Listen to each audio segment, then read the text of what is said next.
Hola, soy Mónica Olvera Molina, soy doctora en geografía, especialista en materia hídrica en México. Me acerqué a los temas comunitarios a través del agua, principalmente desde que era estudiante de la licenciatura en geografía, cuando me invitaron a participar en un proyecto en donde me tocó entrevistar a unas comunidades que iban a ser desplazadas por la construcción de una gran presa. Ese proyecto se llama La Parota. Hasta este momento ese proyecto no lo han construido debido a la oposición de prácticamente 12,000 personas. Era muy joven y en realidad desconocía mucho de cómo se llevaba a cabo la política hídrica en este país, y lamentablemente pues me enteré que muchas de las decisiones que se tomaban eran autoritarias. Eso quiere decir que hacían estos grandes proyectos sin consultar a las personas y sin que éstas tuvieran algún tipo de beneficio con respecto a los proyectos. Y la gente me contó que, por ejemplo, ya les habían construido otras presas más pequeñas, les habían dicho que les iban a dar electricidad, agua, alimentos, e incluso cercano a esas poblaciones había una autopista. Cuando construyeron la autopista también les dijeron que iban a tener fuentes de empleo, y fueron cosas que nunca sucedieron.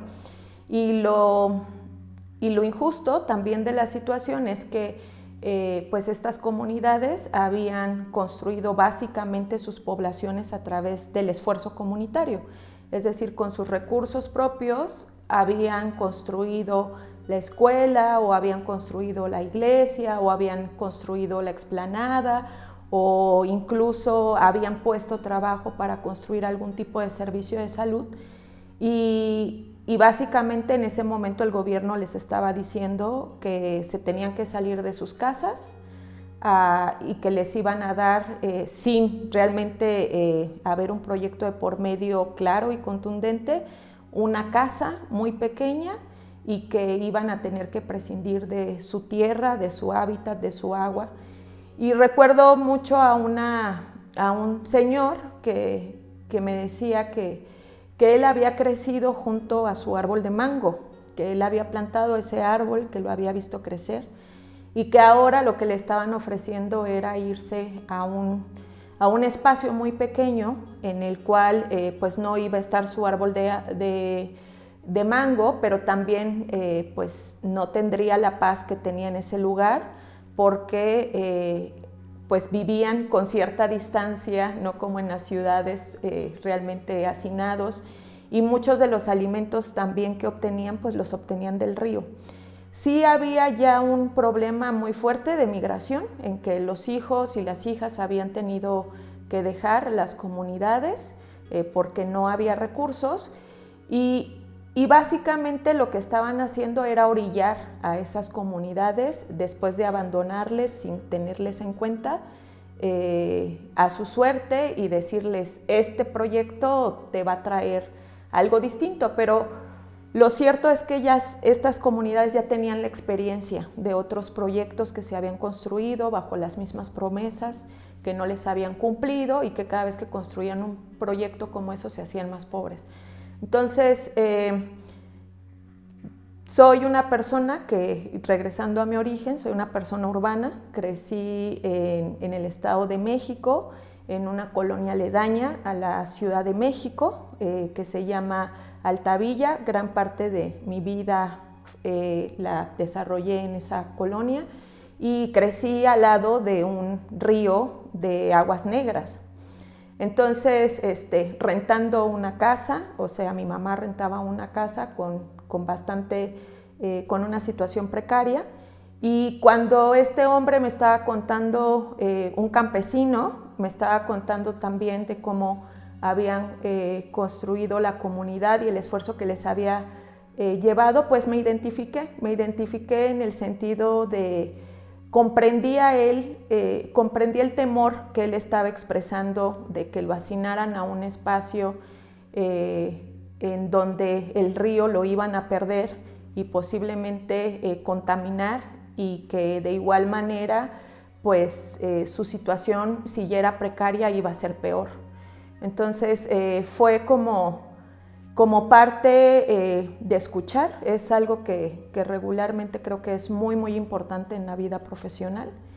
Y a raíz de esa experiencia como geógrafa, que también pues creo que es porque soy una persona muy inquieta, muy curiosa, y me gusta eso, me gusta como conocer diferentes experiencias. Fue que me acerqué a la geografía, y entonces que me acerqué también al tema del agua, y sí creo que el agua es la sangre de la tierra. Mi trabajo consiste en hacer estrategias de incidencia, de políticas públicas enfocadas a la transformación socioambiental, por decirlo de alguna forma. Sí me gustaría contar que gran parte de lo que hago ahora nunca pensé que iba a ser visto como un trabajo, ¿no? Porque soy activista desde que soy muy joven. He estado como en varios procesos sociales en torno a la defensa de la educación pública, en torno también a la defensa de los ríos, en torno a la defensa de los derechos laborales. Gran parte de mi familia es electricista y perdió el trabajo en algún momento cuando decidieron liquidar una de las empresas, Luz y Fuerza del Centro.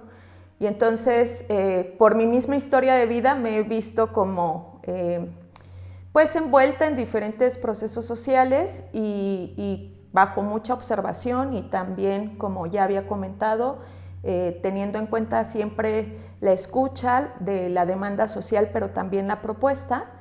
Pues a eso me dedico, a hacer propuestas de políticas públicas. Doy asesoría legislativa también en materia hídrica, asesoro a movimientos, también soy investigadora, porque eso es algo que también estoy muy convencida de ello, que mucho de la transformación del país se tiene que hacer con base en conocimiento, pero no un conocimiento de escritorio, sino un conocimiento que parte del territorio, de ese conocimiento de los procesos sociales, muy vinculado a la historia del país, y como ya había comentado, en esta cuestión de conocer qué pasa con el agua en nuestro México, pues tiene que ver con cómo la gente maneja esa agua.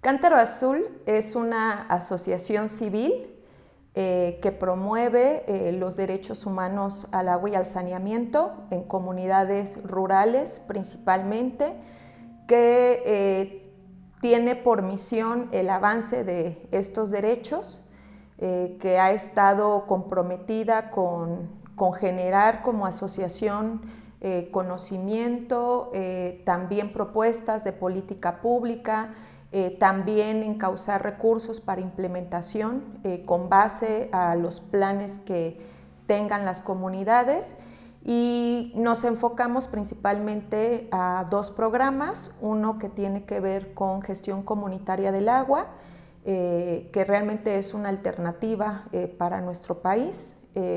Para quienes no conozcan el tema de gestión comunitaria del agua, son las comunidades que se organizan bajo comités o patronatos de agua, que por sí mismas proveen con sus recursos propios estos servicios para su comunidad. Y entre otras bondades de la gestión comunitaria del agua es que pues pueden llevar a cabo las prioridades que la misma comunidad identifica. Entonces, esta forma de organización, que tiene una raíz pues, histórica en nuestro país, se ha vuelto realmente una alternativa ante los problemas que ahora enfrentamos. Y el otro programa que llevamos avante es el programa de agua segura en escuelas. Muchas veces se desconoce que los principales afectados y afectadas por la falta de acceso al agua y sobre todo de agua de calidad es las infancias, son las infancias. Y porque las niñas y los niños cuando consumen agua no segura en sus primeros años, pues presentan varias problemáticas en torno a su desarrollo físico y cognitivo. Entonces, creemos y consideramos que el garantizar los derechos humanos al agua y al saneamiento en las escuelas es estratégico para el desarrollo de nuestro país. Pues el contexto es grave, estamos hablando de una crisis, en el sentido de que no está armonizado el marco legal, en que varias de nuestras fuentes de agua, la gran mayoría están contaminadas. Datos oficiales indican que más del 70% de los ríos están contaminados. Poco se sabe, por ejemplo, del agua subterránea, no hay mediciones, por ejemplo, precisas, e incluso hay pocos especialistas en torno al tema. Las alternativas que podrían haber para el tema del agua, como he expresado, el caso de la gestión comunitaria del agua no es reconocida por nuestro país. En realidad ese es el principal problema que enfrentan estas comunidades. Hay graves problemas por contaminación de arsénico y flúor, por ejemplo, en el centro y hacia el norte del país, afectando principalmente a las infancias. No hay estrategia para enfrentar estos problemas y regularmente vivimos en la emergencia, o sea, se presenta un huracán, hay una inundación y entonces se prenden las alarmas y entonces es una visión como muy relacionada al desastre y a la emergencia continua.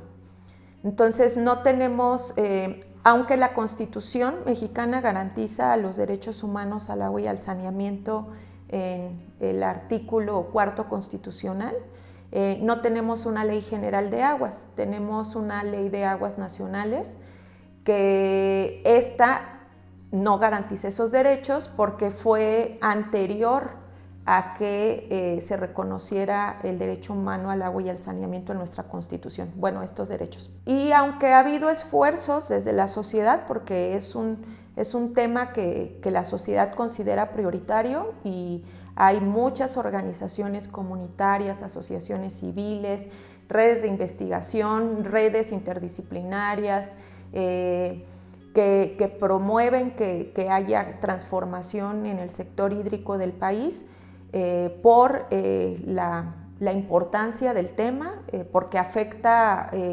básicamente muchos otros derechos.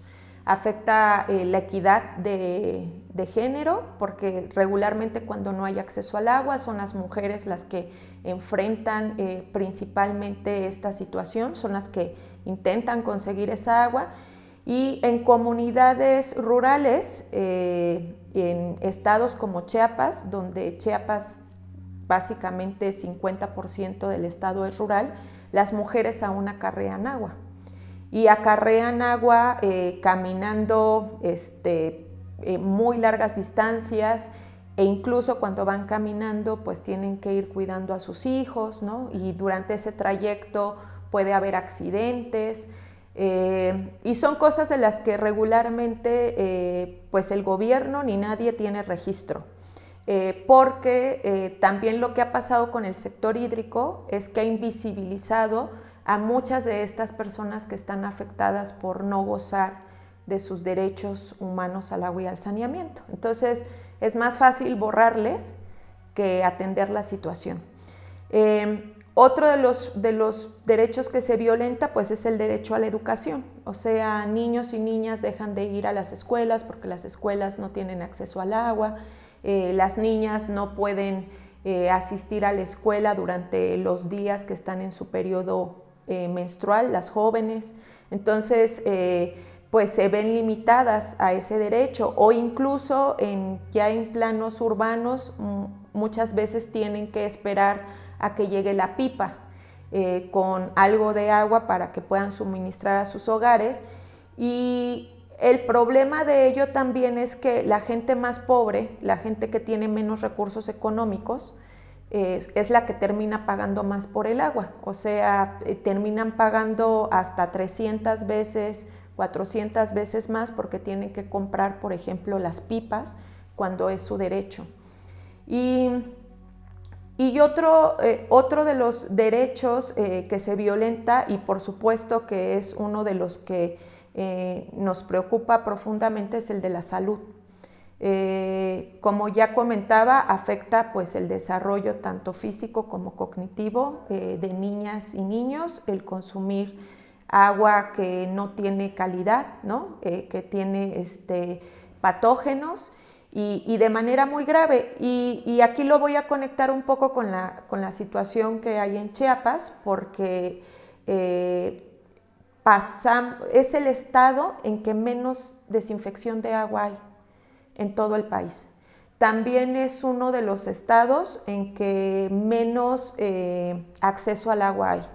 Y hay una paradoja impresionante porque en los medios de comunicación con frecuencia se difunde que Chiapas es un paraíso hídrico. Entonces, nadie se imaginaría en el contexto nacional que Chiapas tenga problemas de acceso al agua y también de calidad del agua. Hay una visión muy romántica en torno al agua.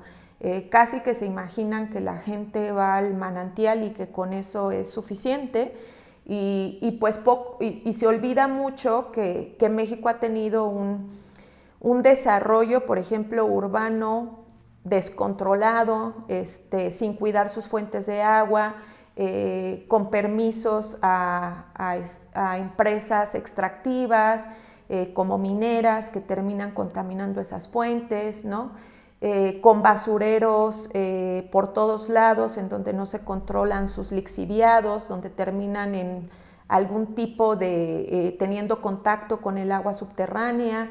Entonces, es realmente un desastre. Y en el caso de Chiapas, lo que nos hemos dado cuenta en la organización en la que trabajo, en Cántaro Azul, es que no hemos podido incidir como quisiéramos en la problemática, porque hay esta visión tan romántica de Chiapas que los cambios se tienen que hacer a nivel federal, porque gran parte de la política hídrica se perfila desde lo federal, y que si la gente que está en el centro y que está a cargo de estas instituciones pues desconocen lo que pasa en Chiapas, pues el problema se sigue profundizando. Y eso es de lo que estamos hablando. O sea, no estamos hablando de un problema o de una crisis que todo el tiempo se mantiene en el mismo estado, sino que cada vez es más profunda. Y a eso pues aunamos pues la crisis ambiental, ¿no? Marcada por cambio climático y por una contaminación tremenda y una deforestación que insisto, no hemos cuantificado.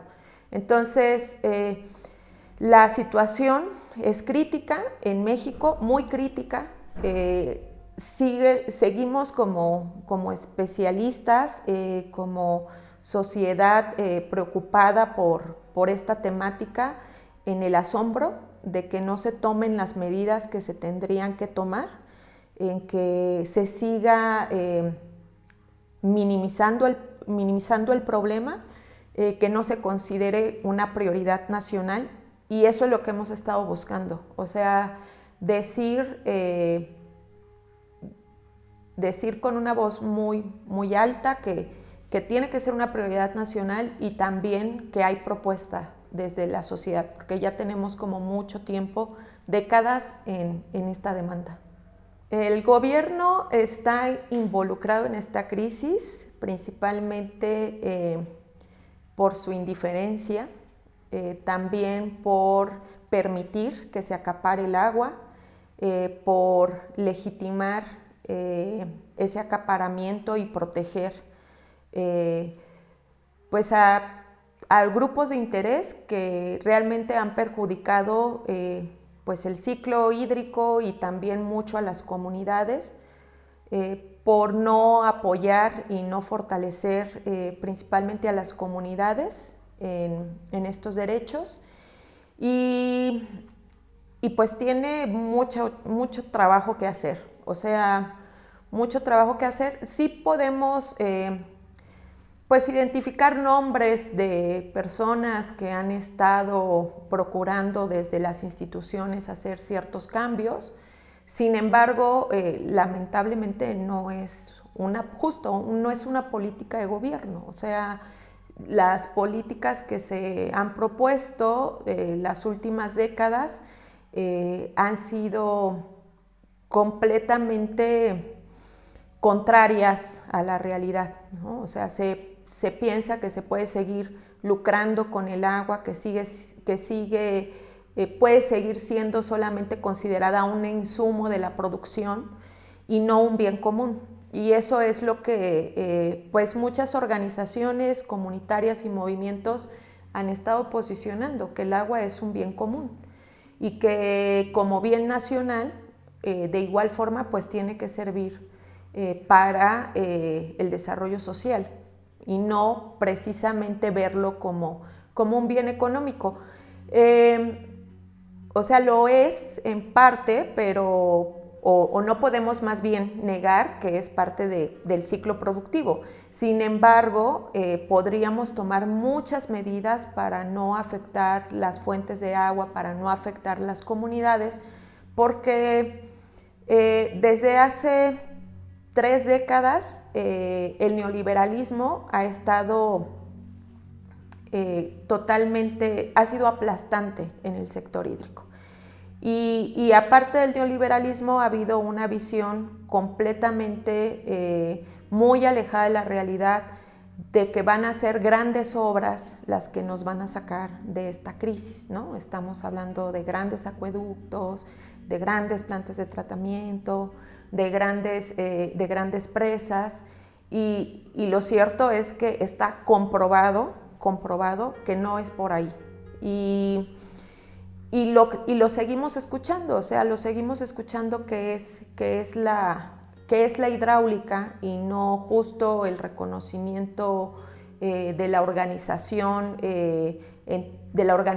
social y que el agua sea vista como un bien común, la vía. Entonces sí estamos enfrentando estamos viendo que se confrontan dos paradigmas. Uno, en donde está la visión del agua como un bien económico, esta visión de los grandes proyectos, de que se pueden hacer grandes negocios en torno al agua y de que pase lo que pase, se niega la crisis. Y está el otro paradigma, que es el que hemos estado empujando también desde hace mucho tiempo y que ya hay ciertas bases, que es precisamente el de gozar del agua como un derecho, el de proteger el agua, el de pensar justo en el ciclo del agua también en el futuro, ¿no? O sea, garantizar el agua para las generaciones futuras. Se ha intentado el diálogo de todas las partes involucradas, tanto a nivel nacional como en Chiapas. Yo creo que, bueno, históricamente las organizaciones comunitarias, las asociaciones civiles, los especialistas han buscado a las instituciones para proponerles ese diálogo.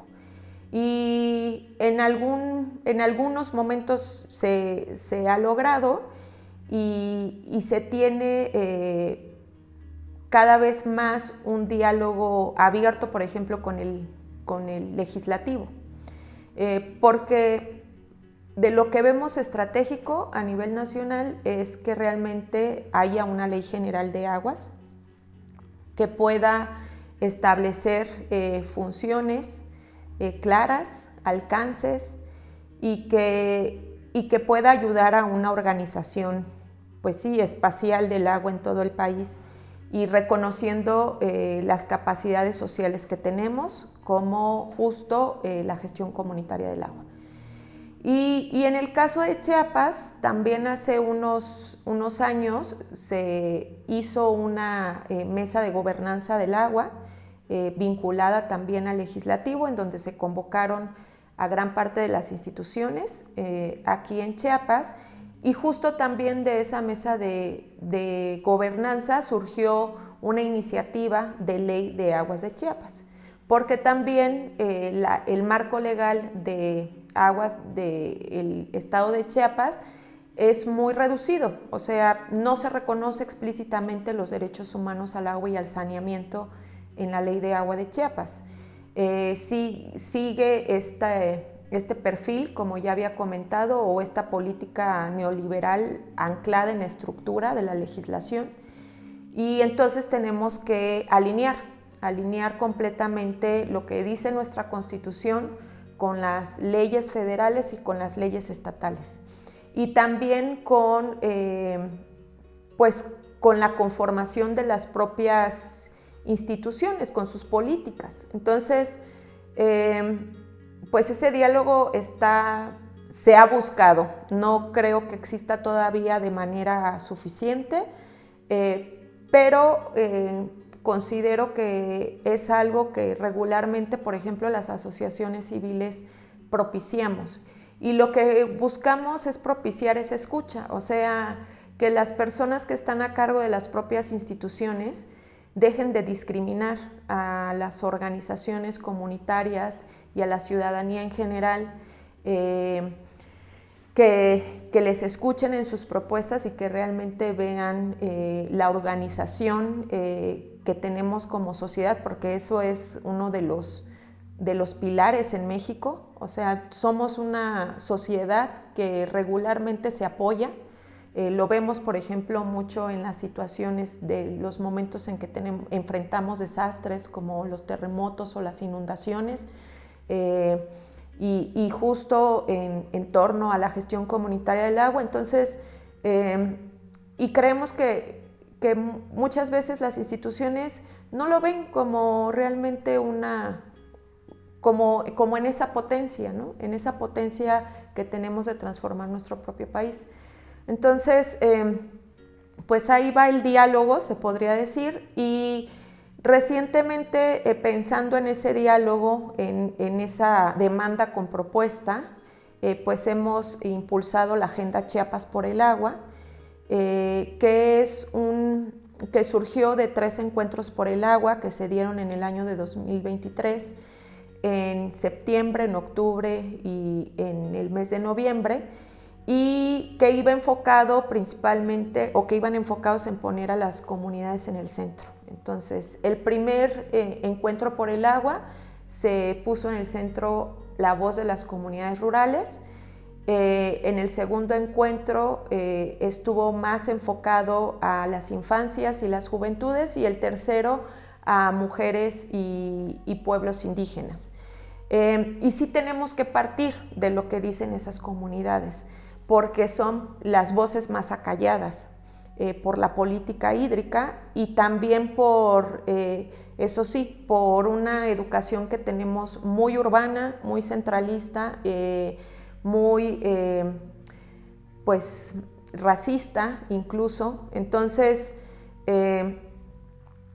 partimos de eso, de escuchar cuáles son las problemáticas que enfrentan y cuáles son sus propuestas.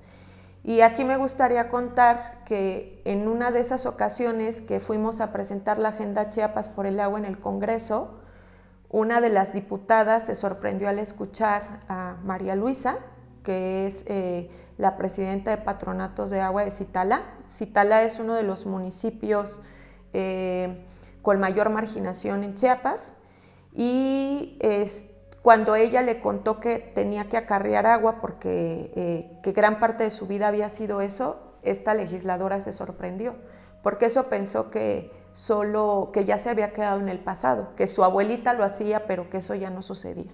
Y sigue sucediendo. Entonces, por eso la importancia de partir de estas comunidades que regularmente son invisibilizadas. Y luego de esos 3 encuentros por el agua, también de que participaron en esos encuentros algo que le llamamos comité de escucha, en donde estuvieron instituciones, especialistas y otros actores clave, y que también se sistematizó esa experiencia y con la retroalimentación luego también de las propias organizaciones comunitarias, se generó este documento que se llama Agenda Chiapas por el Agua, que tiene 15 compromisos. Y los llamamos compromisos porque es una visión de largo plazo, o sea, lo que se está buscando no es solamente que eso sea puntual, sino que realmente en el espacio en el que estemos, si hoy Mónica es parte de la Asociación Civil Cántaro Azul y mañana está en otro lado, Mónica se ha comprometido con esta agenda y va a promover en donde quiera que esté que esto suceda. Y eso es la idea. La idea es una agenda que realmente parte de ese compromiso en donde quiera que nos encontremos y los 15 puntos pues van enfocado principalmente a que el agua y el saneamiento sean políticas de Estado. Y eso significa alinear la legislación, las políticas públicas, las instituciones, etcétera. Que podamos, como ya decía, fortalecer la gestión comunitaria del agua, que eliminemos la inequidad de género en estas tareas, que cuidemos las fuentes del agua desde un sentido como ambiental, de que propiciemos una educación adecuada en torno al agua y justo que la palabra de infancias y juventudes sea contemplada para beneficio de sus propios espacios. Y el último punto tiene que ver con el seguimiento de estos compromisos. Entonces, es eso, y ha convocado a... Esta agenda fue firmada por candidatos y candidatas que estuvieron en la última elección buscando algún puesto, ¿no? En torno a Chiapas. Varios y varias firmaron. Pero también pues por la ciudadanía en general y por las organizaciones. Luego de esta agenda hemos generado el informe Chiapas por el Agua, el informe colaborativo Chiapas por el Agua, en donde fue una convocatoria abierta, escribieron desde sus experiencias tanto académica, activista, de movilización, etcétera, diferentes personas, más de 20 autores en un informe más de análisis, pero hay una antología literaria y también una versión amigable para las infancias. Y el informe, pues, lo que busca es generar ese debate, ¿no? Ese debate público necesario y también, pues, seguir impulsando esta conversación, este diálogo del cual ya hablábamos y que de eso se trata, o sea, de mantener vivo el tema, de mantener viva el agua. Las expectativas a corto plazo de esta estrategia que hemos llamado hacia un plan de justicia hídrica para Chiapas es posicionar que Chiapas se merece, su población se merece gozar de los derechos humanos al agua y al saneamiento y que es posible generar políticas públicas para ello, que tenemos ejemplos no solamente en otras partes de México, sino también en otras partes del mundo. Latinoamérica tiene un movimiento muy importante en torno a la justicia hídrica y se trata de eso, de reconocer que hay una deuda histórica con estas poblaciones en Chiapas, con la población en general. En realidad, gran parte de los chiapanecos y chiapanecas no gozan de estos derechos. Entonces, en el corto plazo, pues estamos generando esta discusión, estamos generando esta perspectiva de futuro y yo creo que hasta este sentido de esperanza, de que tenemos que insistir en ello. En el mediano plazo, pero no muy mediano plazo, porque pretendemos que ocurra en este sexenio y quizás a más tardar dentro de los 2 siguientes años, que haya una nueva ley de agua de Chiapas, y que la idea de que haya un plan de justicia hídrica sí se implemente en las políticas hídricas del Estado. Y a largo plazo, que bueno, es urgente la situación y también lo queremos pronto, es que pues Chiapas goce de los derechos humanos al agua y al saneamiento, que tenga ríos limpios, fuentes de agua limpias también, y sí lo hemos planteado así, que sea un referente de cómo hacer políticas hídricas justas en todo el país y, por qué no, en Latinoamérica.